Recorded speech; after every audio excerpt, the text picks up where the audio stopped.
TikTok. Complot d'État, fragilisation de la population, manipulation de masse. Oh mais c'est pas vrai! Sonic nous manipule!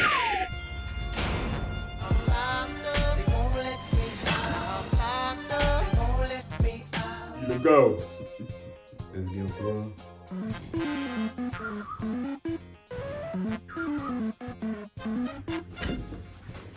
Mais t'es qui toi? Mon nom est Bob Marley et je suis venu ici pour te sauver.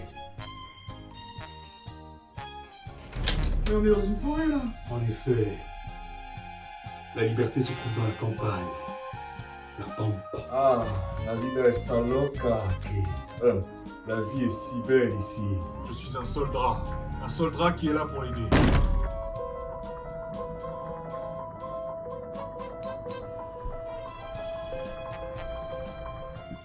Ah! Vous voulez jouer à ça, hein? Non.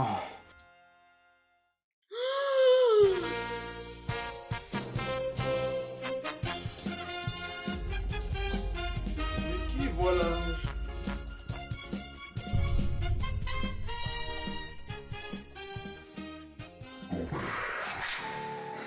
Je crois bien que nous avons affaire à un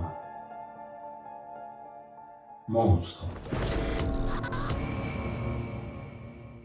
Salutations! Aujourd'hui, d'entrée de jeu, sans vergogne, mon objectif sera surtout et avant tout de simplement vous faire commencer l'anime ou alors lire le manga qu'est Monster. Que dis-je? Le chef-d'œuvre monumental qu'est Monster, car c'est un banger! Et évidemment, je vais vous expliquer pourquoi.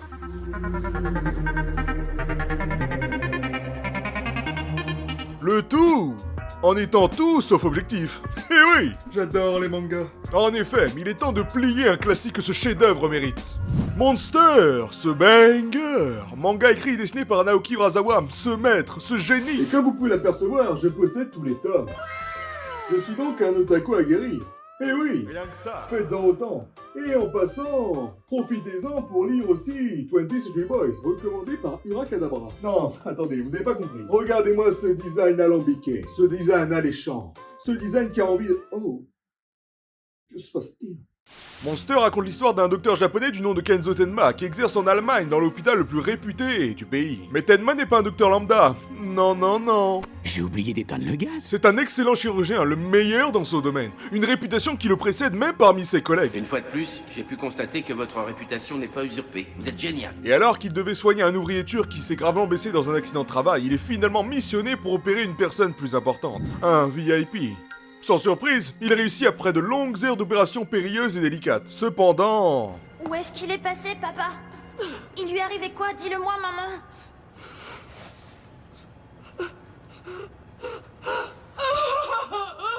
Cependant, l'ouvrier turc n'a pas pu être soigné correctement. En d'autres termes, il est mort, car on se rendra vite compte que les autres docteurs ne servent pas à grand chose à côté de Tenma, le chirurgien. Que dis-je? Le magicien. Ce dernier se remet alors en question, confronté à la réalité du métier face à la veuve du feu ouvrier et son enfant. Il remet en doute ses valeurs, sa façon de voir les choses. Toute sa morale. Pourquoi sauverait-on les personnes considérées comme plus importantes, au dépit des citoyens pourtant arrivés avant aux urgences? Est-il concevable de favoriser certaines personnes pour simplement parfaire l'image de l'hôpital? Finalement, toutes les vies se valent-elles? Cette réflexion sera le premier point clé du début de Monster. Savoir s'il est juste de penser ainsi, comme certains de ses proches le font, impunément. Et puis chaque vie n'a pas le même prix dans ce bas monde. Je suis complètement choc-barre de baiser. Ou alors savoir si le docteur Tenma a raison de penser que oui, chaque vie se vale, et que chacun a le droit d'avoir le privilège d'être soigné. Et ce, qu'importe si une personne importante arrive après. Et c'est justement ce qui va arriver. Dans la maison d'un couple allemand, Lady Burt, un jeune garçon va être trouvé gisant au sol avec une balle en pleine tête. Ses parents morts et sa sœur qui est... blonde. Bref, arrivant à l'hôpital, le jeune enfant a encore une chance d'être sauvé. Mais seulement si le docteur Tenma se penche sur l'affaire, ce qu'il fait naturellement, en tant que bon docteur. Cependant, le maire a eu un accident. Le maire, monsieur Rodker, vient d'être victime d'une grave thrombose cérébrale. Et se doit d'être soigné de toute urgence lorsqu'il arrivera dans une dizaine de minutes. Le directeur de l'hôpital, qui s'avère d'ailleurs être le potentiel beau-père de notre cher ami Tenma, lui intimera de prendre en charge le maire.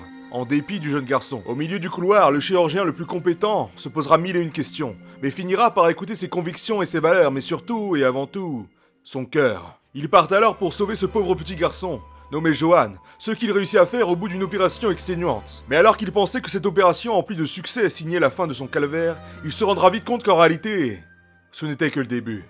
En effet, dans un premier temps, on apprend que ses collègues n'ont pu sauver le maire.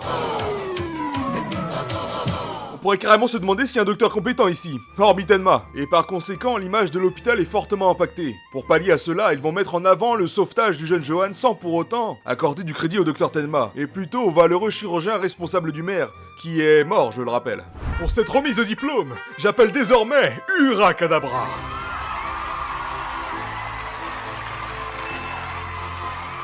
À défaut d'avoir raté sa carrière sur YouTube, Yeah, my boy. il est devenu une légende, le légendaire, le major de promo qui a une note de... 0. La note ultime. Mais ce n'est pas tout, sa fiancée, Eva, ne veut plus de lui, tout comme son père, le directeur de l'hôpital qui lui met des bâtons dans les Et roues. dans le cas où vous souhaiteriez être transféré dans un autre hôpital, ne comptez pas sur moi. Vous n'aurez aucune lettre de recommandation de ma part. En d'autres termes, les portes de la carrière de médecin que vous envisagiez sont fermées. Sale pute. Un véritable bâtard, frustré et repoussé dans ses retranchements. C'est pas comme ça qu'on imagine la vie. Kenzo Tenma sombrera dans l'alcool le temps d'une soirée. Je pète ma bière, ma lubulule. Cependant, c'est lors de cette même soirée que tout basculera une bonne fois pour toutes. Le lendemain, il apprend la mort préméditée du directeur ainsi que des 2 docteurs qui étaient responsables de l'opération du maire. Meurtre, meurtre, meurtre. Pourquoi il rigole comme ça? Arrête de sourire! Arrête de sourire! Fort heureusement, bien que tout pourrait pousser à accuser le pauvre Tenma, il a un alibi.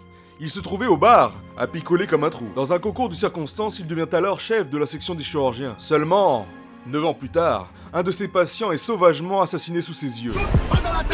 Le meurtrier, qui était également celui responsable des 3 meurtres à l'hôpital, s'avère être Johan, le jeune garçon que Tenma avait sauvé au péril de sa carrière il y a des années de cela. Là, c'est l'incompréhension. Tenma, qui pense avoir fait le bon choix il y a 9 ans, se rend compte qu'il a sauvé un tueur en série, qui sévit depuis plusieurs années. Qu'au péril de sa carrière, il a sauvé un être froid sans âme. Qu'il a sauvé un monstre. Un monster. Cherchant des réponses à tout prix, il quittera son emploi et partira à la recherche de Johan. Qui est-il vraiment? D'où vient-il? Pourquoi agit-il ainsi? Sa sœur est-elle vivante?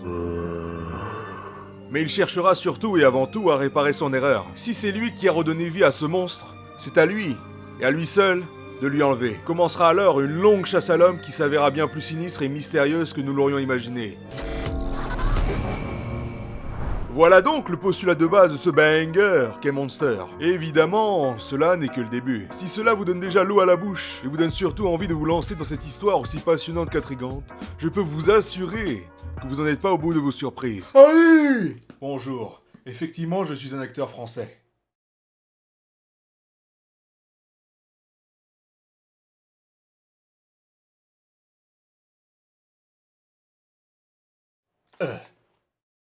Monster a l'intelligence d'allier plusieurs styles pour raconter une histoire remplie de rebondissements et de personnages tout aussi intéressants que profonds. Lorsque j'ai lu Monster pour la première fois, j'avais l'appréhension de savoir si j'allais vraiment être happé par ce classique comme certains le décrivaient. Eh bah oui, sans forcer en plus. Et ça, c'est cool. Au fil des pages lues ou des épisodes regardés, nous réalisons petit à petit le tableau qui se dresse devant nous, amenant à des questions, des mystères qui s'enchaînent et pour lesquels nous aurons des réponses plus tard. Les dénouements s'imbriquent de manière purement logique, suivant un fil rouge qui nous est raconté depuis le premier épisode, et qui ne s'éparpille pas dans des milliers, que dis-je, des millions de péripéties, bien qu'il y en ait pas mal. Cela dit, le fait est qu'on ressent dans cette œuvre que chaque événement du quotidien de nos personnages sont minutieusement mis en place pour construire nos personnages, leur caractère, leur façon de voir le monde, leurs convictions, leurs passions, leurs rêves, bref, ce qu'ils sont, tout simplement. Et cela me permet de faire la sublime transition avec un point clé et majeur selon moi.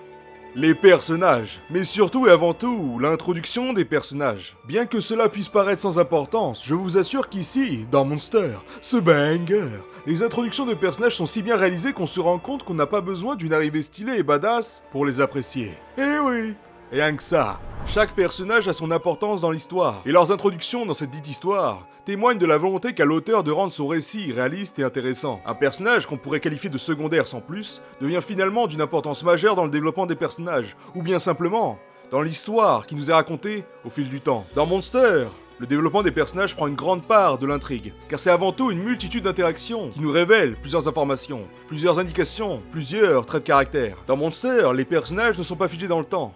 On sent véritablement qu'ils évoluent au fil que l'histoire se déroule. Dans Monster, nous avons des personnages qu'on conce plus grandement, qu'on peut haïr, mais qui arrivent finalement à entreprendre une rédemption étonnante sans pour autant que cela paraisse inopportun, voire incohérent. Des personnages pour lesquels nous nous attachons à une vitesse remarquablement étonnante, malgré tous les défauts qu'ils peuvent avoir, ou bien grâce à toutes les qualités qu'ils ont et qu'ils nous montrent au fil du temps. Les personnages sont si distincts et singuliers que chacun d'entre eux apporte leur pierre à l'édifice. Et ce, même s'ils sont secondaires, voire tertiaires. Personnellement, je trouve que ces aspects sont particulièrement bien mis en avant. Les émotions véhiculées sont simples à comprendre et facilement accessibles à la lecture du manga ou au visionnage de l'anime. Ajoutez à cela que Monster, ce banger, est une œuvre catégorisée comme seinen. Il est donc certain que les thèmes abordés, comme par exemple le nihilisme et l'importance d'une raison de vivre, le sont sans réelle limite. Si ce n'est celle que l'auteur se permet. Le côté réaliste que dégage l'œuvre nous octroie véritablement une facilité à rentrer dans l'intrigue, et ce point peut manquer à certaines œuvres. Effectivement, il est plus aisé de s'investir dans une histoire qui se déroule dans notre monde, car il y a moins de choses, de points à assimiler ou à prendre en compte. Surtout qu'une grande partie de l'histoire se déroule en Allemagne, qui n'est pas spécialement le pays le plus fréquent pour les mangas, faisant de Monster une œuvre originale et novatrice dans sa manière de s'ancrer dans une culture autre que le pays d'origine du mangaka ou du manga en général. Il y a une forte volonté de respecter la culture d'un pays et de compter ce qui la constitue, à l'instar de ce que faisait Détective Conan avec le Japon, bien que ce soit moindrissime, car plus court bien sûr. Et c'est vraiment tous ces points qui font que je considère véritablement Monster comme un chef-d'œuvre. Un banger, une œuvre à lire ou à voir une fois dans sa vie. Surtout que c'est relativement court, seulement 9 tomes dans cette version et 18 initialement, et pour l'anime seulement 74 épisodes. Et qui plus est, dans l'anime il y a ça. Je suis japonais, Tomo, je suis fils du soleil levant. Alligato. Je suis japonais, je suis japonais. Je suis japonais, je suis né au Japon et je suis japonais. Eh oui, rien que ça. Évidemment, une œuvre comme Monster a beau s'approcher de la perfection, il demeure quelques bizarreries qui pourraient nous perturber dans notre lecture. Pour moi, c'est surtout la toute fin qui m'amène à statuer cela. Mais attention, je ne dis surtout pas qu'elle est nulle ou brouillonne, loin de là. Au contraire même, elle pousse à la réflexion, à réfléchir, pour que nous apportons nous-mêmes nos réponses à ces pensées, à ces questions. Le fait est, malheureusement, que je ne suis pas spécialement un grand fan des fins ouvertes, car j'aime savoir le point de vue de l'auteur, savoir son interprétation de sa propre fin. Pourquoi une fin pareille? Qu'est-ce que cela signifie vraiment?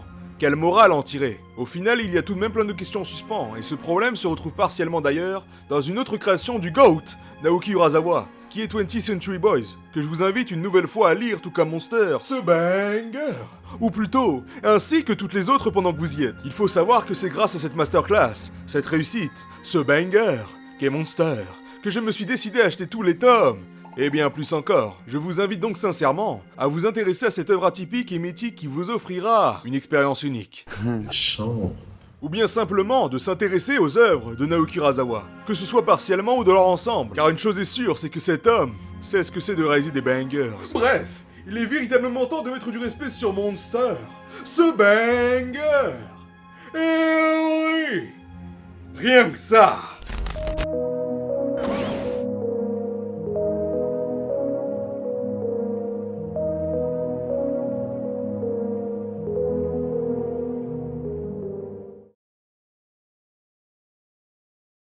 Je suis le voleur, je suis méchant.